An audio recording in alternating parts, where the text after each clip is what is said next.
میرے آقا نے اپنے اختیارات دکھائے. حضرت دہیہ کلبی کو کون نہیں جانتا؟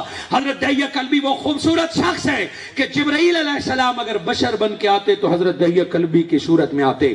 میرے آقا ایک گلی سے گزرے تو ایک نوجوان خوبصورت شخص حضور کے پاس سے گزرا. میرے آقا نے اس کے چہرے کو دیکھا اور اس کے چہرے کو دیکھ کر دعا دی کہ یہ خوبصورت چہرہ دوزخ میں جلنے کے لائق تو نہیں ہے. لوگ اس کو تکا کرتے تھے. حضرت دہیہ کلبی کو میرے آقا نے تکا اور دعا کی. رات تہجد میں حضور نے حضرت دہیہ کلبی کی ایمان کی بات کی. صبح اٹھا، کیفیت بدل چکی ہے. روتے روتے آقا کی بارگاہ میں صبح پہنچا. فرمایا یا رسول اللہ، زندگی سے دل اچاٹ ہو چکا ہے، کیا آپ کا اسلام مجھے قبول کرے گا؟ حضور نے فرمایا کیوں نہیں کرے گا؟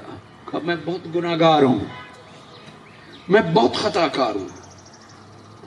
کہ جب کلمہ کوئی پڑھ لیتا ہے تو اس کے سارے گناہ کہتے لیکن اللہ میرے گناہ معاف نہیں کرے گا. کیوں؟ کہ میں قبیلے کا سردار تھا اور میں نے سینکڑوں بچیوں کو زندہ دفن کیا ہے. جس کی بیٹی پیدا ہوتی میں اس کے دروازے پہ کھڑا ہوتا، جلدی کرو میں سردار ہوں، بیٹی کو دفن کرو. میرے کہنے پر کئی بیٹیوں کو زندہ دفن کیا گیا ہے. حضور صلی اللہ علیہ وآلہ وسلم نے فرمایا اچھا باقی اسلام قبول کرتے ہو؟ جملہ سنے. میں نے آقا نے فرمایا جاؤ، میں وہ گناہ تیرے معاف کرنے کا اعلان کرتا ہوں. حضور نے فرمایا میں وہ بخشتا ہوں، بیٹیوں کو زندہ درگور کرنے کا دور جاہلیت میں بخشتا ہوں. وہ رو پڑا کہ باقی گناہ تو آپ نے، مجھے یقین ہے، مگر ایک گناہ ایسا ہے کہ جو کبھی بھی نہیں بخشا جائے گا. آقا نے فرمایا وہ کیا ہے؟ وہ قریب آیا، آقا کے قدموں میں بیٹھ گیا. فرمایا یا رسول اللہ، میں خوبصورت بھی ہوں اور سردار بھی ہوں. میں جب گھر سے سفر پہ نکلنے لگا تو میری بیوی کچھ ماہ کی حاملہ تھی. میں نے بلا کے کہا اسے کہ میں جا رہا ہوں، بیٹی پیدا ہو جائے تو ایک سانس بھی لینے نہ دینا، دفن کر دینا. بیٹا ہو تو میرے آنے تک پالنا، میرا جان نشین ہوگا. فرمایا یا رسول اللہ، میرا سفر لمبا ہو گیا. میں کچھ سالوں کے بعد گھر پلٹا، دروازہ کھولا، اتنی خوبصورت بچی کہ جس کو میں دیکھ کر دنگ اور حیران رہا. وہ دوڑتی ہوئی آئی اور مجھ سے لپٹ گئی. کپڑے اس نے مردوں والے پہنے تھے. میری بیوی نے اپنی بیٹی کو لوگوں کے نگاہ سے چھپایا ہوا تھا کہ یہ بیٹا ہے، اور بیٹی بیٹے کے کپڑوں میں آئی، مجھ سے لپٹ گئی. تو بیٹی کو اللہ نے اتنا حسن دیا کہ میرا جی چاہا کہ اسے چوموں، سینے سے لگاؤں. مجھے انس آیا اور بیٹی بابا بابا کہتے میرے ٹانگوں سے لپٹ گئی. میں نے جھٹکا دیا، پوچھا یہ کون ہے؟ بیگم رو پڑی، یہ بیٹی ہے. کہ تجھے کہا تھا قتل کر دینا. میں ماں ہوں، مجھ سے نہیں ہو سکی، میں نے اسے پالا ہے اور اب صلہ چاہتی ہوں کہ اسے چھوڑ دے. کہ میں نے نہ آؤ دیکھا نہ تاؤ. میں نے کہا تیاری کر، میں نے آج ہی اس کو قتل کرنا ہے. وہ معصوم بیٹی مجھ سے لپٹ رہی ہے اور میں نفرت سے اسے پھینک رہا ہوں، مگر یا رسول اللہ میں کہتا ہوں کہ دل میں میری محبت پیدا ہو گئی تھی. میں بیٹی کو کدال اور بیٹی کو لے کے دروازے سے نکلنے لگا. میری زوجہ میرے قدموں سے لپٹ گئی اور چیخنے لگی. مجھے آج وہ چیخیں یاد ہیں. میں نے اسے جھٹکا کہ اگر پھر کہا تو تجھے بھی دفن کر دوں گا. کہ میں بیٹی کو لے کے چل پڑا. راستے میں بیٹی کہتی ہے بابا اوروں کے بیٹے تھے تو اس کے والد نے انہیں نئے کپڑے دے، میرے نئے کپڑے نہیں ہیں. اماں مجھے کبھی باہر نکلنے نہیں دیتی، آپ کتنے اچھے ہیں باہر لے جا رہے ہیں. مجھے آج کھلونے لے دیں گے، مجھے آج نئے کپڑے لے دیں گے، مجھے آج میلے میں لے جائیں گے. میں یہ باتیں سنتا رہا، بچی کے کھلونے، کپڑے اور باہر نکلنے کے مطالبے، اور وہ مجھے بھیجتی رہی. میں نے اسے اٹھایا اور میری بچی بھیجتی رہی. کہ جب میں علاقے سے باہر نکلنے لگا، گڑھا کھودنے لگا، بیٹی پوچھنے لگی ابا آج آپ آئے ہیں مزدوری کیوں کرتے ہیں؟ مہمان ہے کچھ دن تو نہ کریں.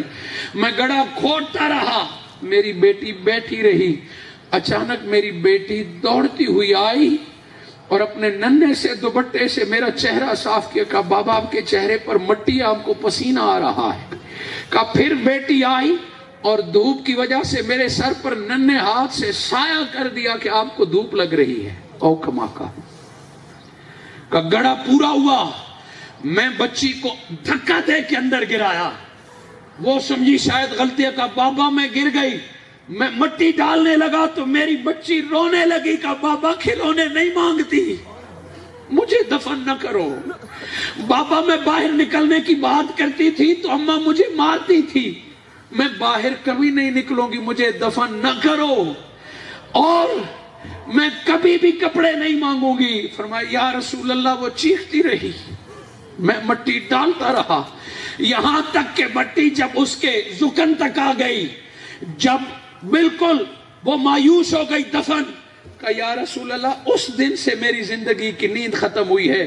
جب میری بچی بالکل دفن ہونے لگی، میری بچی نے نگاہ اٹھا کے کہا یا رسول اللہ میرا کیا قصور ہے، میرا والد مجھے دفن کر رہا ہے. اے میرے اللہ، میرے رسول کو میرا سلام. فرمایا میں حیران ہو گیا، یہ کس رسول کو پکار رہی ہے، یہ کس نبی کو اپنا پیغام دے رہی ہے. کہ میں نے دفن کر دیا.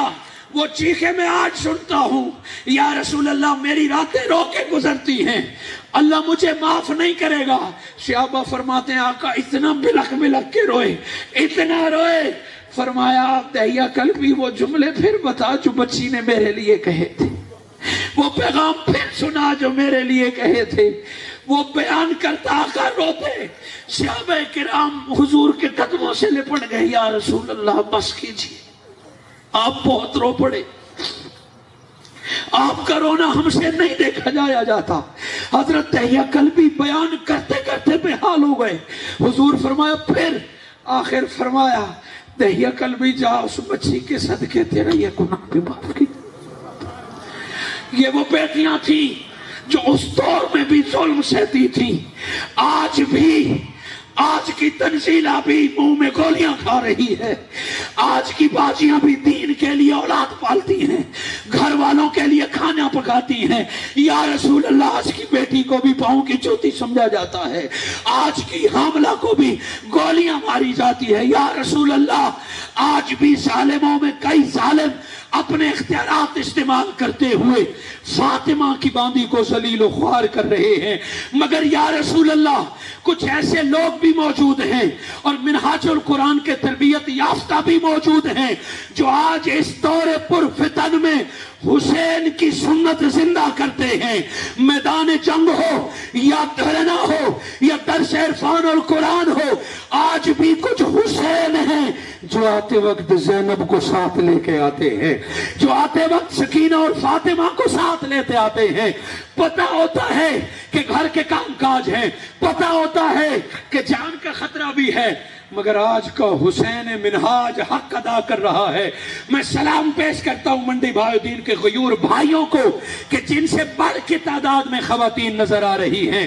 یہ آپ کا کمال ضرور ہے، مگر کمال آج کے حسین کا ہے، کمال آج کے علی کا ہے، کمال آج کے ابو بکر صدیق کا ہے کہ جنہوں نے حضور سے سیکھا اور اپنے بیٹے بیٹیوں کو مقام دیا ہے. آج کا مرد اگر نہ چاہے تو عورت دین سے بھی محروم رہتی ہے، دنیا سے بھی محروم رہتی ہے. مگر سلام ڈاکٹر محمد طاہر القادری کو کہ آقا دو جہاں کے دیے ہوئے در سے دین برابری کی سطح پر ہے. آقا کے اختیارات عورت کے لیے بھی ہے، مرد کے لیے بھی ہے. میں معافی چاہتا ہوں کہ آج درس کے چوتھے دن میں آپ کے 5 منٹ زیادہ لے لیے، اور اسی پہ بات ختم کرتا ہوں. جو پیغام ہے اختیارات مصطفیٰ علماء کی موجودگی میں میں نے بیان کیے. ہم آقا کو دائرہ معصومیت میں مختار کل سمجھتے ہیں، مگر میرے چند جملے ساتھ لیتے جائیے. ایک طبقہ وہ ہے جو آقا کے اختیارات کا بالکل انکار کرتا ہے. ایک طبقہ وہ ہے جو آقا کے اختیارات کو مانتا ہے، وہ اہل محبت ہیں. مگر افسوس منہاج القرآن دعوت فکر دے رہا ہے. آقا کے اختیارات ماننے والوں نے نمازیں چھوڑ دی ہیں، اللہ ماشاءاللہ، نماز روزہ چھوڑ دیا، حلال حرام کی تمیز چھوڑ دی، اور وہ کہتے ہیں جانے یا علی آقا شفاعت فرمائیں گے. میں نے وقت کی قلت کی وجہ سے روز حشر کے اختیارات جو شفاعت کے ہیں وہ چھوڑ دیے ہیں. وہ منڈی بہودین سے میرا تعلق روح اور جسم کا ہے, میرا آنا جانا ہر ہفتے کو ہے. انشاءاللہ تعالی زندگی کے پھر کسی موقع پر قیامت کے دن بھی آقا کے اختیارات نظر آئیں گے. مگر منہاج القرآن یہ پیغام دیتا ہے کہ کہیں ایسا نہ ہو شفاعت اور اختیار کے بنیاد پر دین چھوڑ دو, سجدے چھوڑ دو, اسلام چھوڑ دو. منہاج یہ دعوت دیتا ہے کہ سجدے تم کرو, باقی میرے آقا انگلی سے پکڑ کے پرسلاد پار کرا دیں گے.